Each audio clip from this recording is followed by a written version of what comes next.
And as far as that go, I mean, you know, once again, I welcome y'all.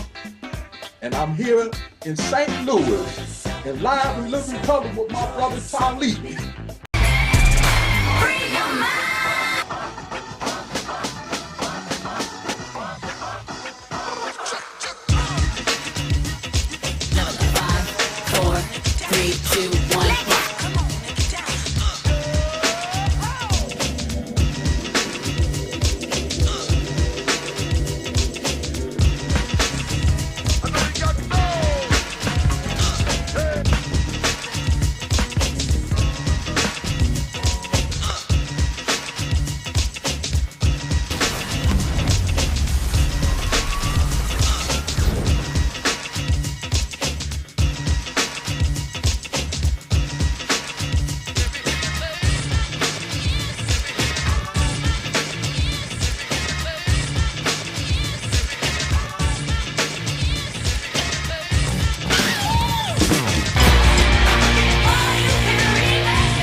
Nobody's being delivered from anything. God ain't doing nothing for nobody right now. And gee, I wonder why. Because these folks are making money.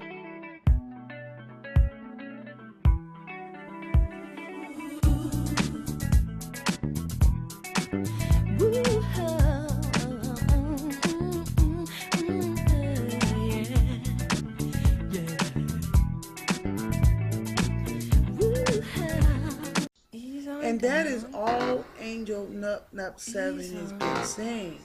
Down the road. Is to get people that think like he does. I'm going to tell you the truth. Down the road. He really does care about black women and black men. Black people as a whole. He really does care. But what he has been talking about down the road is getting black people into positions that think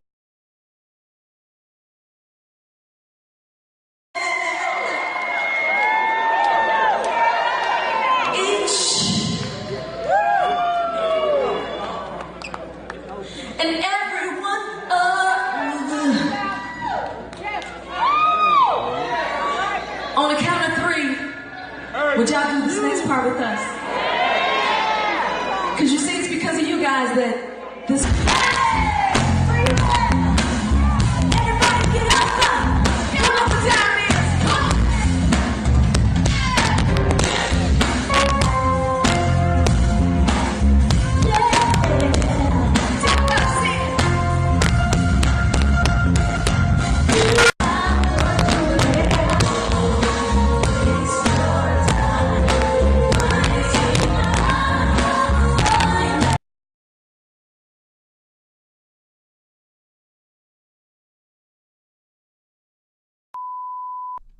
When soul singer and black activist Sam Cooke wrote the lyrics to his song, A Change Is Gonna Come, it was very direct and to the point.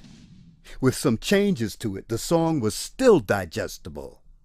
In the year 2019, black folks continue to go through the change rather than direct the change. A community activist named Taalik Ibn'rad has made an appeal similar to what Sam Cooke was asking for. A change. It's said that the meek shall inherit the earth. We ask when. When will the landlords give the meek a free lease? Mr. Ibn'rad is humbly asking for the state of Mississippi. President Trump has already had sit-downs with the wrong representatives of the black community. How about a real discussion with a true grassroots African American? Join and organize Operation Exodus Mississippi today, or become a supporter.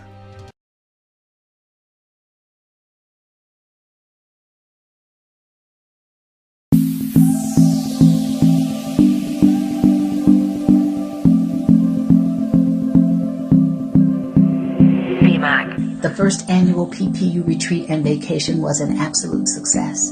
To come out of the virtual world, the online world, and into a tangible one where we can hug each other and look into each other's eyes and share even more intimate, vulnerable moments and spaces, laugh together, cry together. I mean, we were on an emotional roller coaster that brought us into an even deeper space of fulfillment. We broke bread together.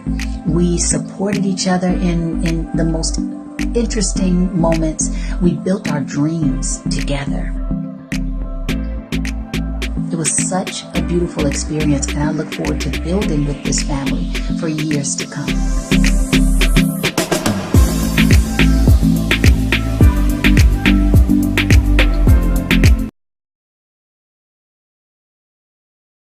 Go pop it for a plan, pop it for me.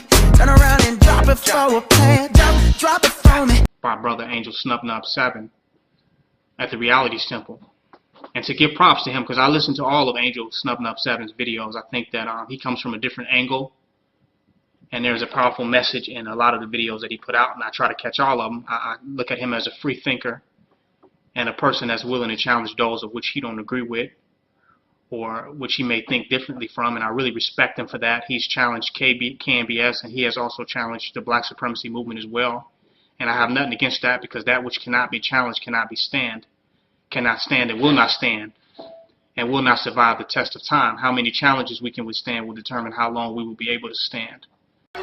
Things that make you go, you know, these aren't jokes, these are thoughts, these are things that make you say, this may seem terrible, but oh my God, I didn't know you were black. Free your mind.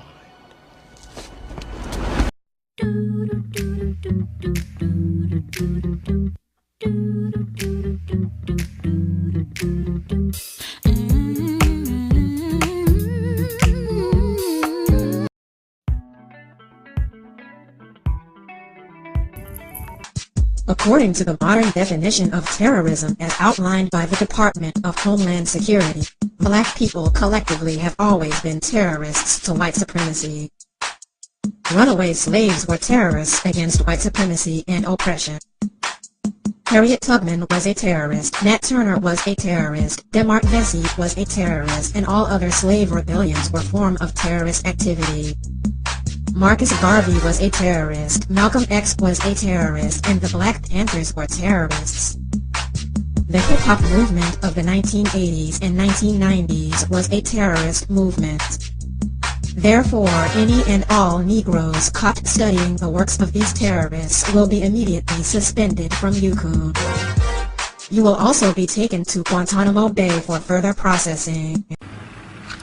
Steven Spielberg is one of those Hollywood directors and producers who is very conscious, and there aren't that many in Hollywood who is conscious. I know a few others, like Wesley Snipes, Isaiah Washington. That's it, that I know personally are conscious, okay? And he produced a movie, Steven Spielberg produced a movie called Super 8. And the movie had me thinking about how the ancient Sumerians, which were black people, had documented the story of sky gods that they called the Anunnaki, which means those who from heaven came to earth.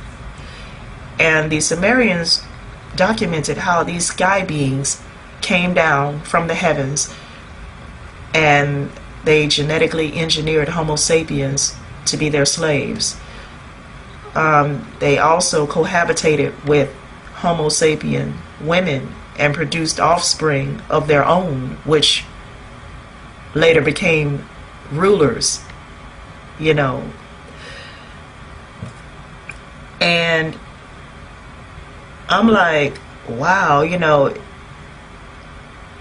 I know every great civilization, every ancient great civilization has actually documented the story of aliens coming down from the cosmos and basically living among human men and women on the planet. And I mean, Super 8 had me thinking really hard about that. I was like, okay, you know, I mean,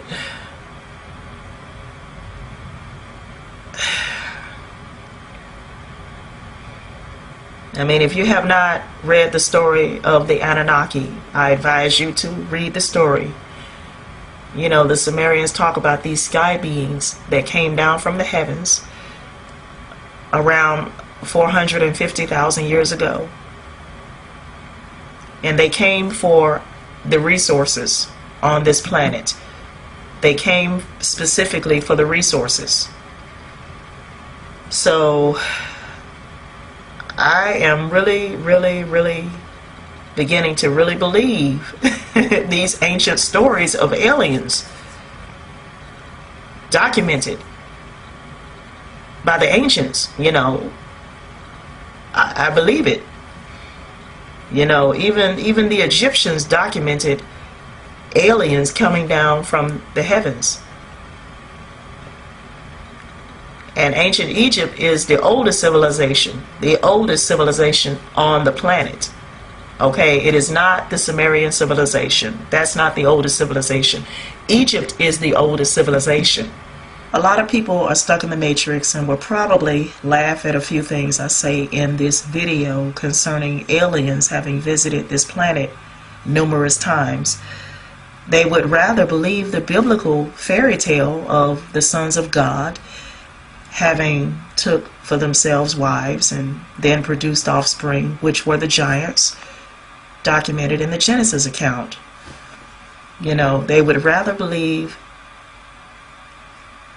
in a tale that is basically plagiarized from an earlier source.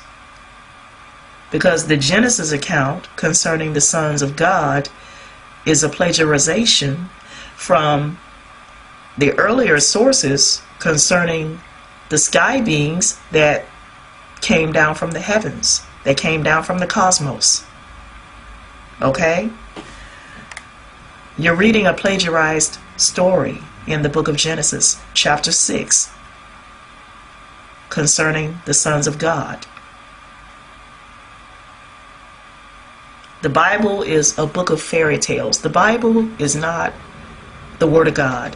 There's nothing authentic about the Bible.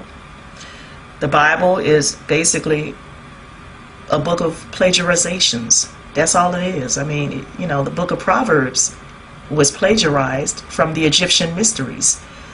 The book of Revelation is a plagiarization from the Sybil oracles. I mean, the book of Revelation is a plagiarization from the Sybil oracles. And the Sybil oracles is a plagiarization from the mysteries of Osiris and Isis. There is nothing authentic about the Bible, period. Okay, so, and don't take my word for it. Go do your own research. Now, I wish a lot of people, specifically black people, were not so ignorant when it came down to their history, to their ancient heritage.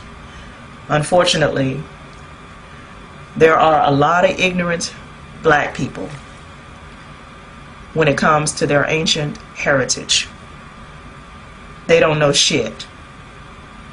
That is unfortunate.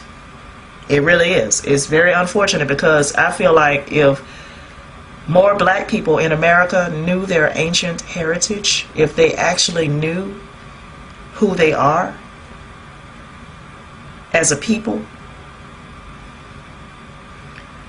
I mean, they wouldn't be carrying on the way they do. A lot of black people wouldn't carry on the way they do.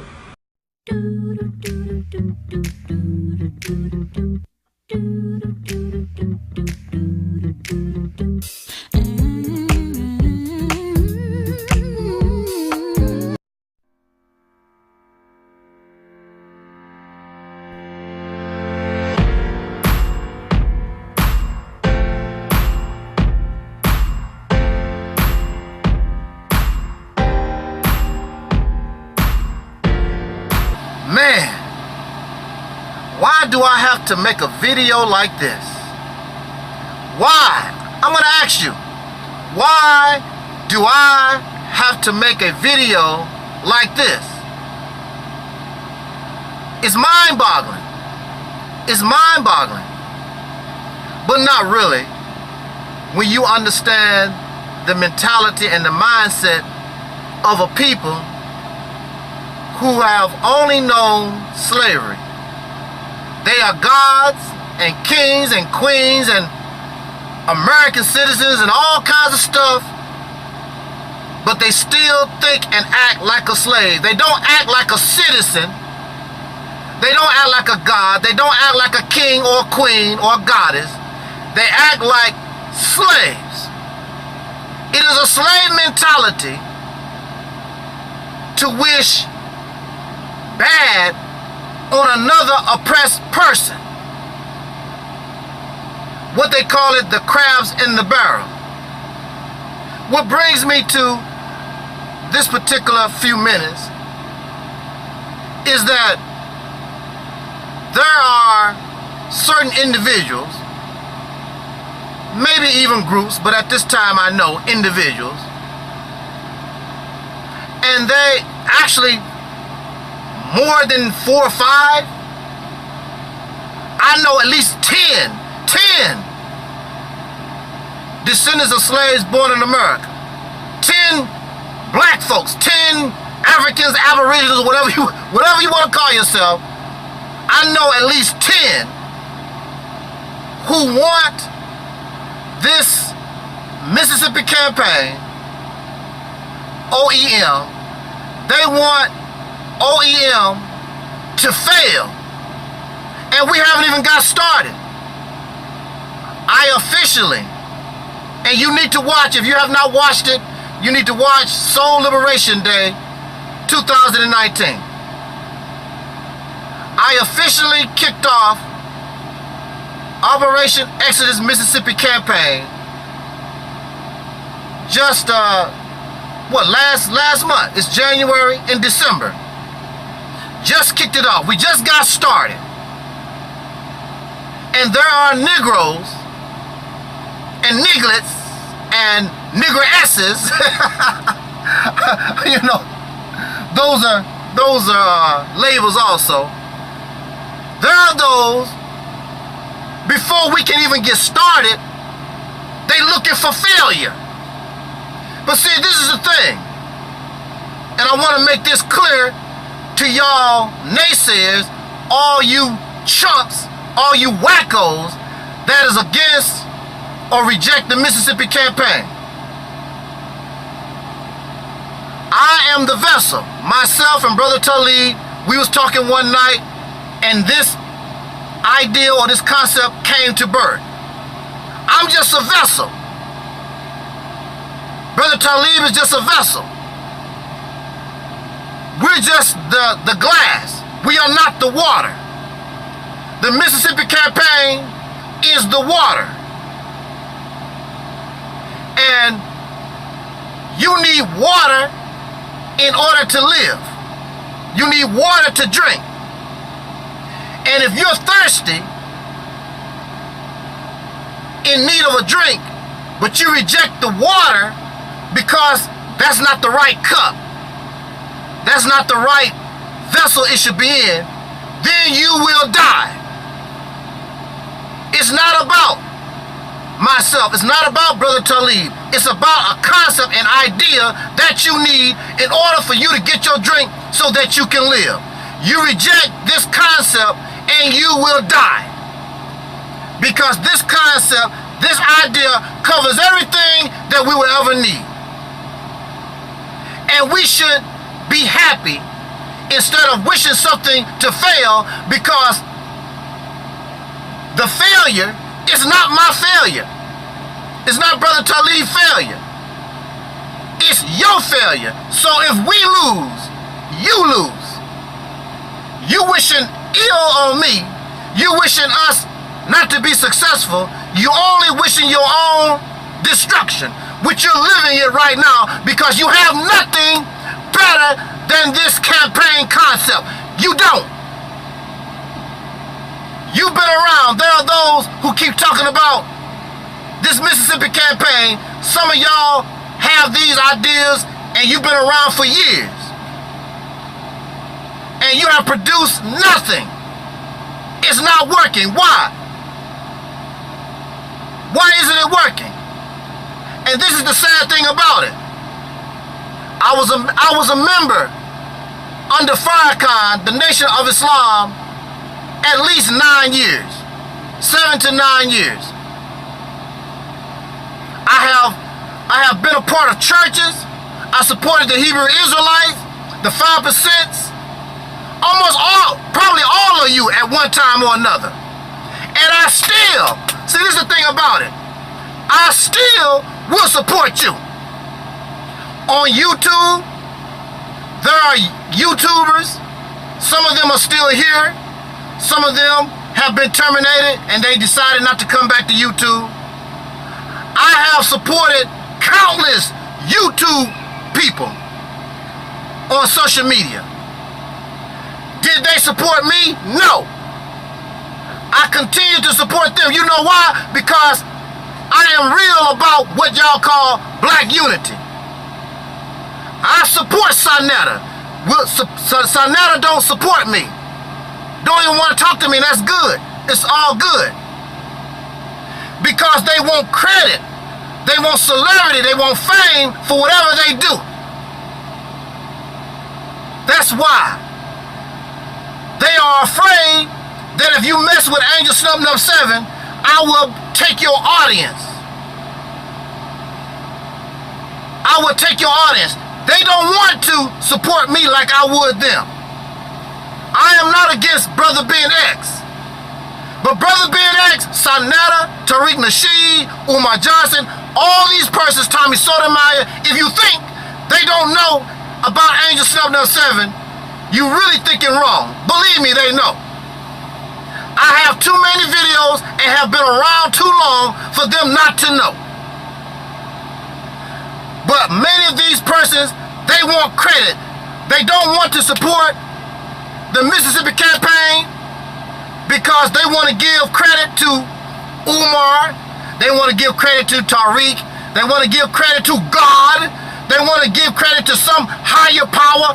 And I refuse. I'm not going to allow you to do that. The higher power that gets the credit for the Mississippi campaign is the God in yourself. Is your brain. And if you want to give credit to God, then give credit to God because he gave you a brain. Because God gave you these talents, but you refuse to use your talent. You're waiting on God, and God in your scriptures, whether it's Quran or Bible, God is telling you, you can't wait on me. You got to do it for yourself. It even goes to say, God does nothing for us. You have to take the first step. But I will tell this God and go one step further. Not only will I take the first step, I will take the whole walk. I will run all by myself. Thank you. Because I'm not a child no more. I'm grown. I don't need your support. I become a God to myself. You should be ashamed of yourself. Even before the Mississippi campaign can get off the ground, you are seeking failure. You should be really ashamed of yourself. And why do you want the Mississippi campaign to fail? Is it going to cause you harm? It does nothing but good. No matter where you look at, it only does good. The Mississippi campaign, OEM, is not forcing no religion or political idea, personal beliefs, or nothing on nobody. OEM only represents that you are we as descendants of slaves in America, put us in a better position in this nation, rights and privileges we should have anyway. The sad thing about it is you have Negroes that want OEM to be a failure before it even gets off the ground, simply because for some reason they don't like me. I've done nothing to these people. I've done nothing at all. except defend my platform. I've done nothing at all except critique. Now, if you want to critique OEM, that's cool, because I can handle your critique. There's nothing that you can bring that can show serious flaw in this concept. You're going to lose, and you know you're going to lose. So the only thing that you can do is sit back in the cut and just so childish, just sit back in the cut. I hope they fail. I hope they fail. I hope they fail. And you destroy yourself. The sad thing about it is that I've had Caucasian people contact me, and they want us to succeed. In fact, not only do they want OEM to be a success, but they want to know, how are we actually doing it? What is it? How did you put this together? They want to know, because they want their own state. They want to be able to control their destiny. They want to take power out of the, or control out from the government itself, and give themselves a place where they can determine their own destiny.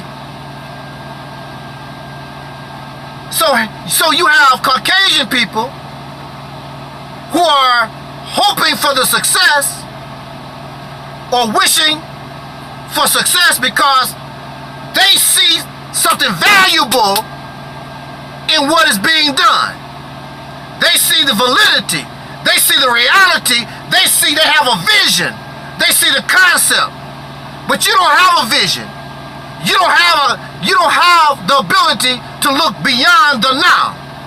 You can barely get up in the morning and get to work on time, let alone see a vision for the future, let alone be creative outside of those things that have been tried and failed. All the things that y'all talk about, it's not my fault. They have been tried. It's thousands of you. It's thousands of you. You have lots of money, lots of support, but you can't get nothing done. Why? Because that failed. It failed back then. It's failing now. You're trying to put a round peg in a square hole. It's not going to work. But it makes you feel good. Trying to put trying to put a round peg in a square hole make you feel good. Black Power family, RBG Nation, I'm not making mockery. That's not working. And the wonderful thing about it is, you can be part of OEM and still have black power. You can still be OEM and be a Christian. You can still be part of OEM and be an agnostic, an atheist, or whatever you want to be, because it don't have nothing to do with none of that stuff. So you can be RBG, you can be Nation of Islam, you can be a Moor, you can be a Nuwabian, an atheist, you know, whatever you, that has nothing to do with it. So OEM is a wonderful thing. It's so fluid, it's so flexible, and it can work. The only reason it won't work because you don't want it to work. So my failure is not my failure, it's our failure. It makes you feel good to believe that I'm the one that's suffering. You're gonna suffer too, because you don't have nothing else.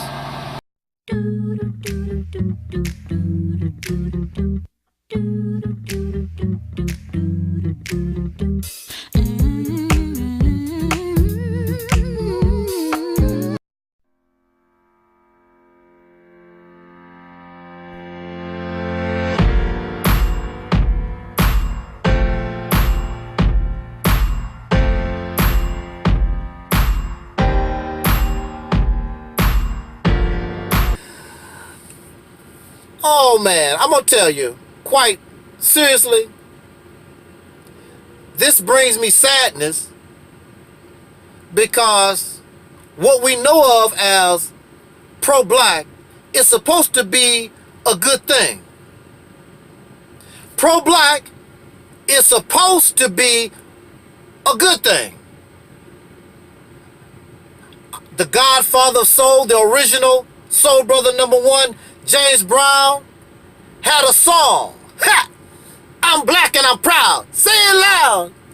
I'm black and I'm proud. Ha! I gotta jump back. Kim was there. Woo! I'm black and I'm proud. That's what James Brown said. Black is supposed to be something good. So if I am pro-black, that's got to be a good thing. When you go back and when we examine the 1960s,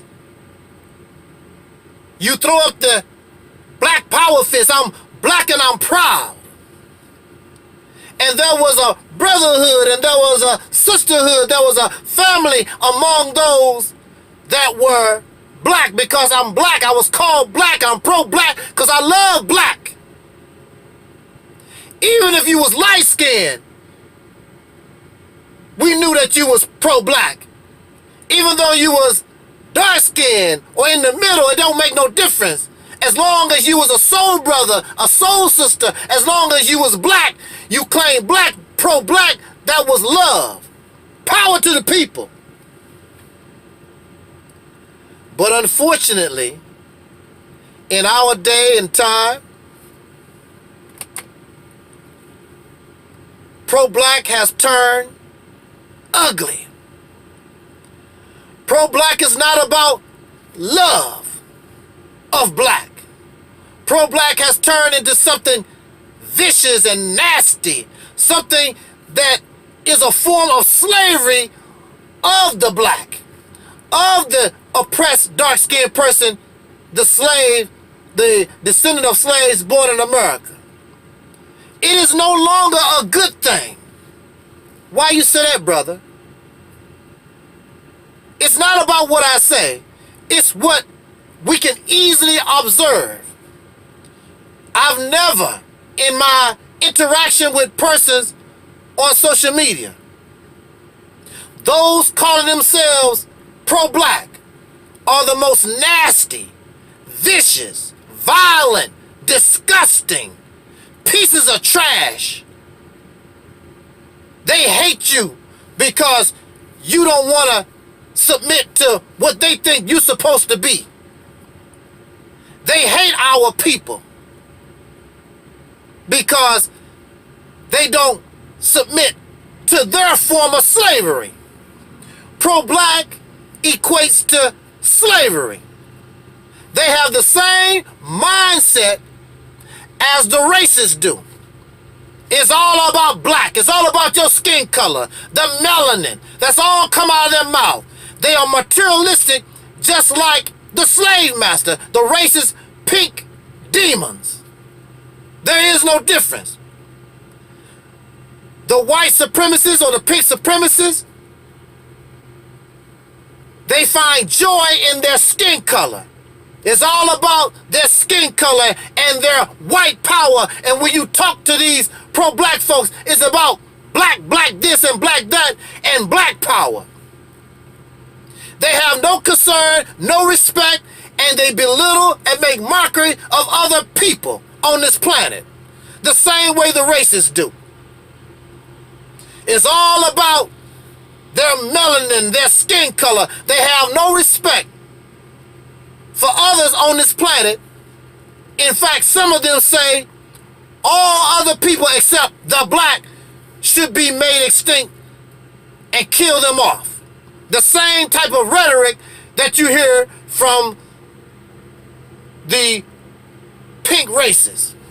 Same type of talk. They have the same type of mindset.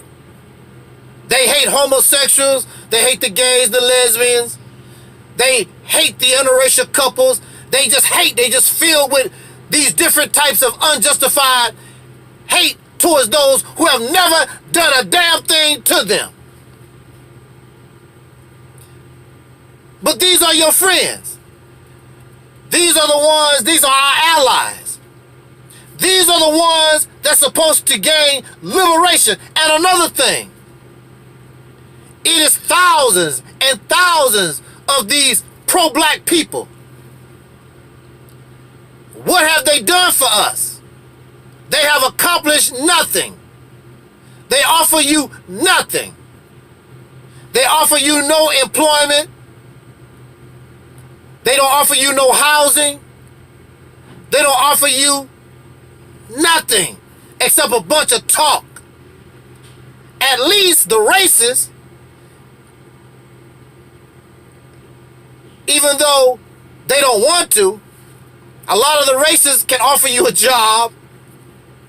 They bring electricity to your house. They let you play on YouTube and Facebook. These pro-black people have a lot of power. They have no unity among themselves, so they have no power to do nothing except run their mouth, and they spread their propaganda that don't mean nothing. Thousands of them. They have no land. They can't offer you a piece of bread, nothing.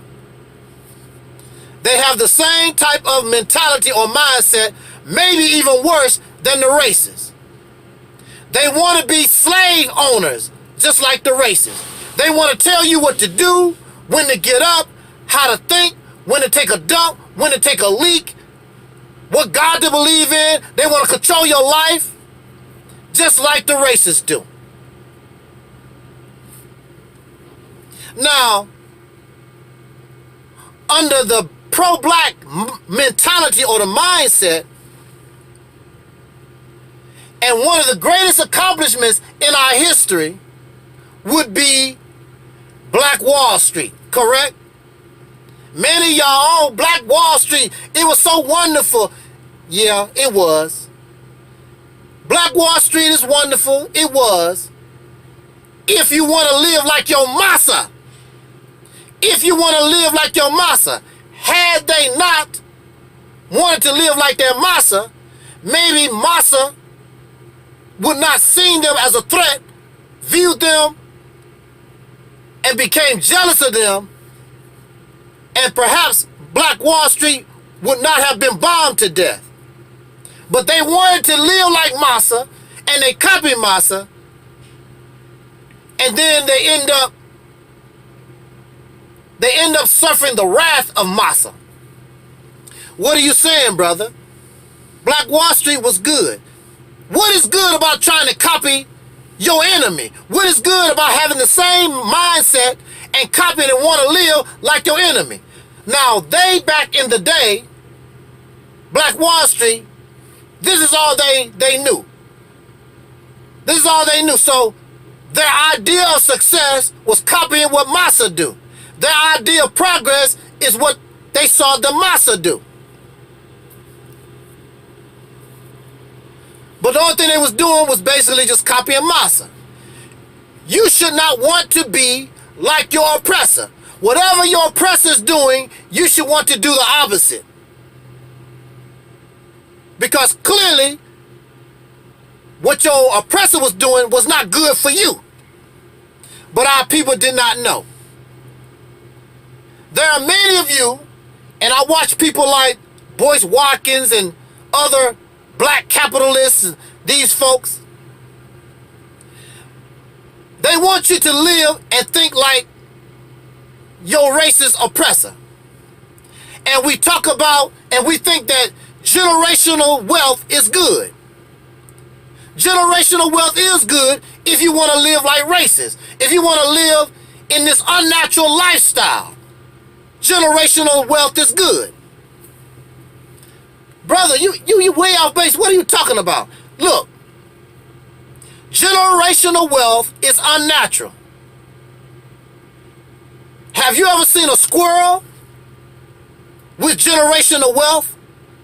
A deer, a bee, a fly? No life on this planet practices anything that we call generational wealth. They do not hoard resources. They do not hoard resources to deny others to have to hand it down to their lazy ass babies. The baby squirrel, the baby deer, and all generations that come after their parents, you have to get your own. You don't go to no bank. There is no generational wealth. There is no hoarding of resources in nature. So we live an unnatural life. Greedy. In nature, they do not take no more than what they need to survive. There is no hoarding of resources. Those under generational wealth create babies and offspring that don't offer nothing to life, that don't offer nothing to society. That's why you never hear about the great inventions, any type of activity that benefit humanity that's coming from rich families, because the only thing that offspring do, since they cannot take advantage of their own talents, the only thing they can do is suck the blood of work that somebody else did hundreds of years ago or last week or whatever, generational wealth. So they offer life nothing. And that's what you want. You want to be like your massa, and you want to produce children that offer nothing to society, nothing to life. You want to continue this unnatural lifestyle so people can have jobs. A job is unnatural. There is no life that works to benefit somebody else. A wolf hunts for a wolf. A wolf do not hunt for a tiger. A tiger hunts for itself. It don't hunt for a lion. Lions don't hunt for cheetahs. Cheetahs don't hunt for lions. Elephants do not gather food for rhinos. And the list goes on and on. We are the only ones that do that. We are the only ones that work for somebody else, to make somebody else rich, to make sure somebody else's family is doing good. We are the only ones who do that. The so-called human beings. We have been made unnatural, and this is the type of lifestyle that was forced upon us because we were slaves, and this is the only lifestyle that we know, living under an oppressor. The slave is unnatural. Generational wealth is unnatural. Having a job is unnatural. You live in an unnatural world. You are denied the right to take care of yourself. So you have to have a job or go homeless. You have to find you a job or starve to death because you don't have the right to go to a tree and eat the fruit. Because somebody else said, that's my fruit. That's my tree. You don't have the right to live in this world. That makes all of us slaves. When you don't have the right, you become dependent upon a massa, regardless to your race and your color. Your independence coming into life has been taken away from you. And you think this is all natural, living under these systems of capitalism and whatever. You don't have the right. You don't have the right to go out and take your fishing pole and catch a fish. Somebody gonna tell you, that's my land. You can't fish here. You need a fishing license. You can't, if you get hungry, you can't go get you a deer because somebody said, that's my land. That's my land. And on top of that, you need a hunting license. Somebody telling you, you can't fish, you can't hunt, unless they give you permission. I've never seen a tiger with a fishing license. I've never seen a tiger with a hunting license. I've never seen a lion with a hunting license. I've never seen an eagle with a fishing license. You have to have a fishing license and a hunting license and permission from another person to eat from a tree. Because you have a group of persons that's hoarding everything.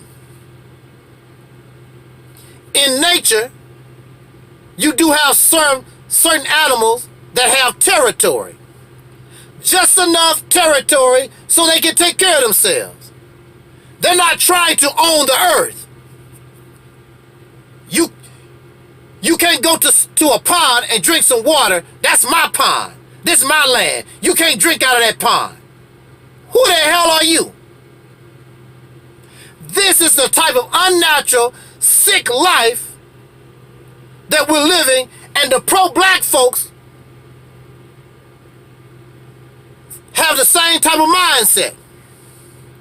They are no different than the races. So the only thing you're doing is going from one slave master to another, because they're no different, they're no better than who the people that you want to get the hell away from. So, is this how you want to live? Now, clearly this is not the kind of life that you want to live, because even if you are religious, the God says in your scriptures that he or she, I don't know why God can't be a she, but this God wants to create a new heaven on earth and cause the old things to pass away. This life is unnatural. How we live is unnatural. You should have the right not to work a job, and if you want to, have just enough land so that you can take care of yourself, raise your corn, your okra, your tomatoes, your cotton, your chickens and your cows, so that you can take care of yourself. In this world, we are actually denied life. That's why, oh wow, That's why it's called, you got to work for a living. You got to pay to be alive in the society that our oppressors built. You have to work for a living. You have to pay, earn the right to be alive. When you have the right to be alive, because you was born, you have the right to every tree, the soil, whatever it is on this planet, you have the right to have access to it. But you have a lot of greedy, unnatural beings on this planet that want to hoard everything. They want to control who lives, they want to control who dies, and they want to control all these things so that they can be served. So when you have a job, you are serving somebody. You are a slave to somebody. Now, some of you don't mind being a slave because Massa give you a nice paycheck. So you can tell you don't mind. Some of y'all slaves make $1 million, $2 million. Some of y'all slaves might be billionaires. So it's all right for you. But you don't feel free. You still don't feel free because you know that you are under the power of somebody that will not offer you justice. How can you feel good about yourself with $1 million and you are surrounded by those who don't have nothing? How can you sleep at night? I don't understand this. How can you sleep good?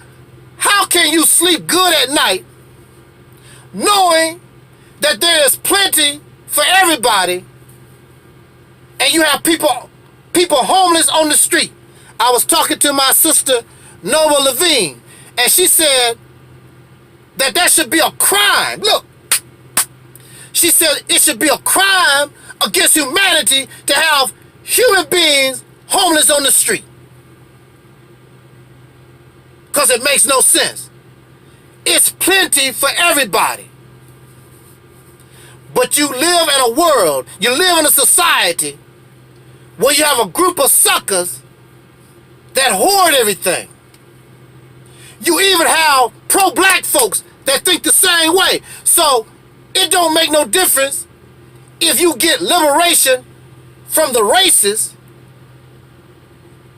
The same thing is going to happen to you when you get or under the rule and the control of the pro-black mind, because in reality, the pro-black mind is nothing but an extinction of white racist, pink racism, white supremacy. That's all that it is. It's a child of white supremacy. In fact, the word black, no dark-skinned people ever called themselves black. It comes from white supremacy, pink racism. It's a child of racism. That's what it is. So I'm not shocked how they think. We should want to create and build a brand new reality and take all this stuff down and use nature, like the bees and the ants and nature, find in nature how you need to live. And eradicate all this slavery, because that's all that it is. Forms of slavery. Slave owners and their slaves. So we find empathy and pity on our ancestors who were slaves. You need to find pity and empathy for yourself, because you think that you're not a slave. You think that you got it going on. The only thing the pro-black people want to do, all these blackity black folks want to do, is they want to be the ones in charge. They have the same mindset as the racists do. They just want to be in charge. That's all. They want to rape Africa. They want to strip Africa of her oil, her diamonds, and whatever resources that Africa have. They don't give a damn about the people. Listen to how they talk.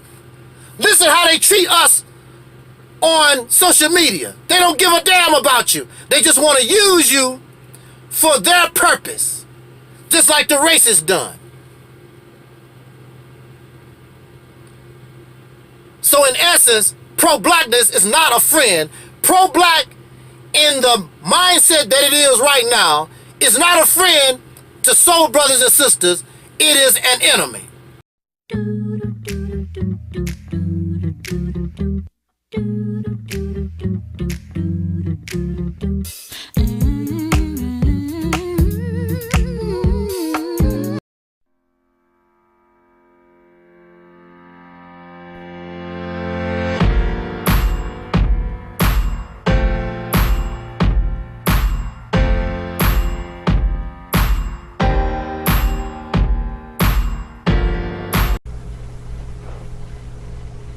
Peace forever and always respect you. This is, of course, the mighty Angel Snub 7. I would like to issue a challenge to all those who run their mouth. I challenge you to debate. Regardless whether you show your face or you don't. But those who don't want to show their face, you must pay me. Because I'm not going to entertain you if you are really serious. If you think that you can win, put your money where your mouth is.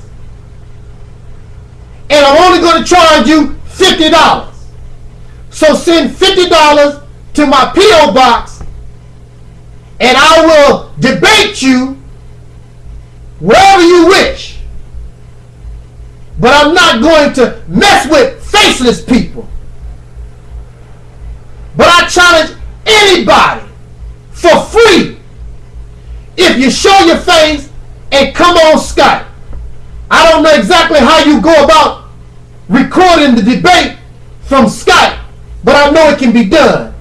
And since you are confident in what you're talking about, and you think I'm a dummy, then bring it. Bring it to Skype. Either you will get your ass whooped, or you will respect me and I will respect you for our intelligence, and we can talk like we are civil people, and so that we can understand, I can understand your situation and you can understand my situation, so we can stop being childish. In order to solve a problem, there must be compromise, but there are those who don't want compromise. It's their way or the highway. I represent that compromise. If you don't compromise, the human family and this nation in the next few days or years, you will see something come to America that this nation has never seen, and there's no president, there's no military, there's nothing that you can do that can stop the destruction of this nation.